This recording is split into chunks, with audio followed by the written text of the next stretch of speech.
ओम श्री गणेशाय नमः। ओम नमो भगवते वासुदेवाय। हरे कृष्णा कृष्ण कृष्णा हरे हरे, हरे राम राम राम हरे हरे। तव्हां सभिनी हरि भक्तन के नमस्ते। प्यारा भक्तों, ही कथा पाण श्री गुरु कृपा से हासिल करे रहा आयूं।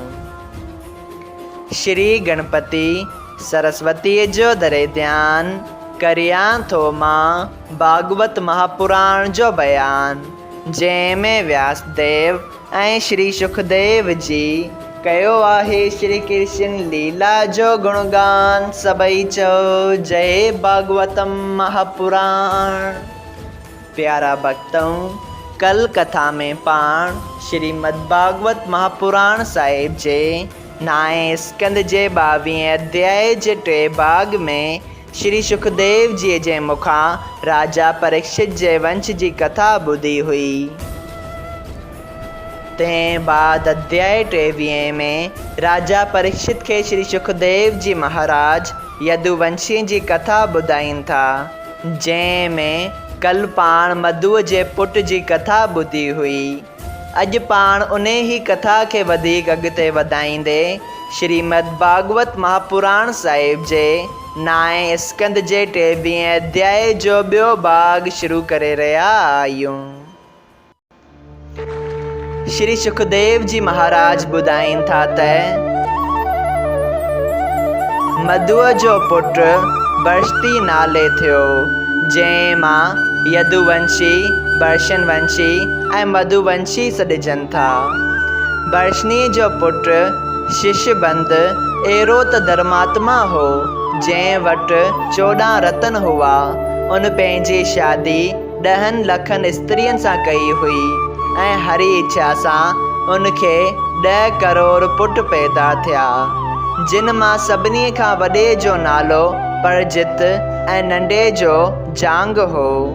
राजा जांग जी सभ्या नाले स्त्री सिंध हुई। केतिरियुनि ही तजवीज़न करण सां बि उनखे पुट न थियो, तंहिं करे हू उदास रहंदी हुई। हिकिड़े दफ़े राजा जांग विदर्भ मुल्क जे राजा सां विरण वियो। उतां हिकिड़ी ख़ूबसूरत छोकिरी कंहिं बजवंशीअ जी खणी आयो हो।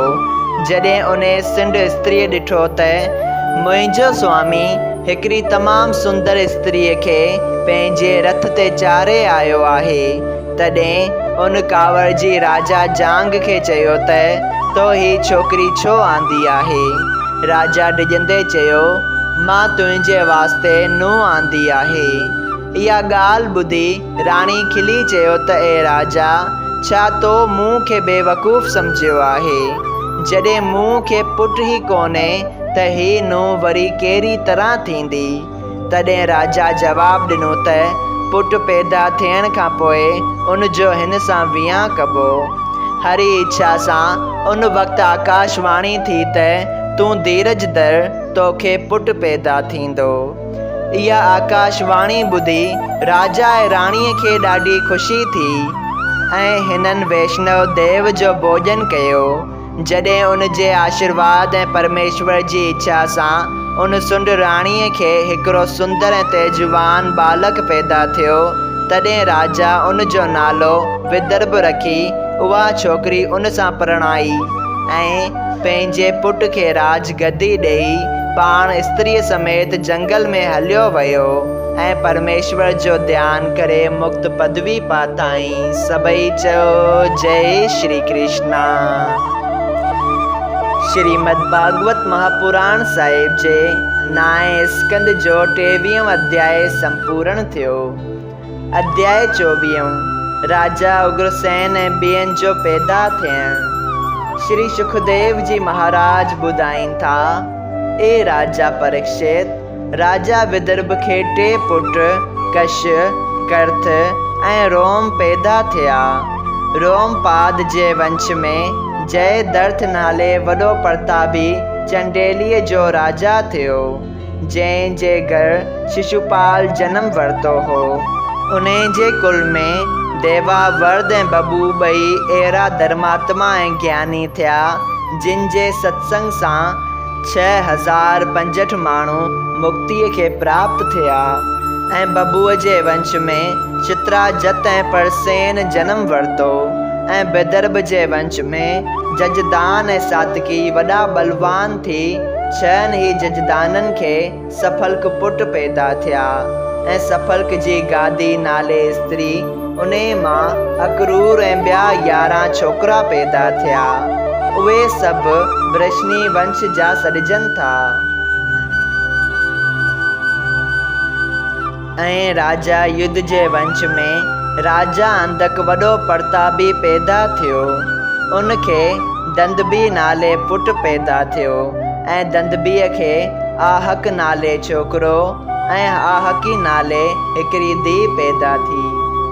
आहक मां देवक ऐं उग्रसेन 2 पुट पैदा थिया ऐं देवक खे देवबाण ऐं 4 पुट ऐं देवकी वग़ैरह 7 छोकिरियूं पैदा थियूं ऐं उग्रसेन खे कंस वग़ैरह 8 पुट ऐं 8 धीअरूं पैदा थियूं।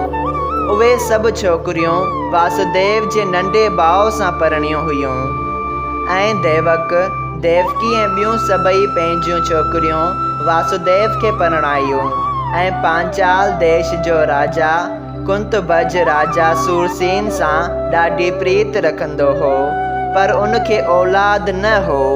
तंहिं करे सूरसेन पंहिंजे प्रथा नाले छोकिरी उन जे वास विहारी, जंहिं करे प्रथा जो नालो कुंती थियो ऐं राजा कुंतभज कुंतीअ जो विहांउ जा 5 कन्याउनि मां हुई। उन जो विहांउ राजा पांडुअ सां कयो, जंहिं मां युधिष्ठिर ऐं ॿिया 4 पांडव पैदा थिया। जॾहिं कुंती दुर्वासा रखेश्वर खे नंढपण में शेवा करे ख़ुशि कयो हो, तॾहिं रखेश्वर हिकिड़ो देवाहूत मंत्र कुंतीअ खे अहिड़ो सेखारियो हो जंहिं मंत्र जे पढ़ण सां देवता हलिया ईंदा हुआ। कुंती नंढपण में हिकिड़े ॾींहुं सरस्वतीअ जे किनारे ते उन मंत्र जे आज़माइण लाइ जीअं सूर्य देवता जो आवाहन कयो, तीअं सूर्य देवता रथ ते चढ़ी उते आयो ऐं पुछियईं त तो मूं खे छो घुरायो आहे। सभई चयो जय श्री कृष्णा। श्रीमद् भागवत महापुराण साहिब जे 9 स्कंद जे 24 अध्याय जो पहिरियों भाग संपूर्ण थियो। अगरि तव्हां सभिनी हरि भक्तनि खे हिन कथा मां लाभ हासिल थियो हुजे त कृपया हिन कथा खे ॿियनि हरि भक्तनि सां शेयर कजो त उन्हनि जो बि भलो थिए ऐं तव्हांजो बि भलो थिए। सभई चयो जय सिया राम। राधे राधे।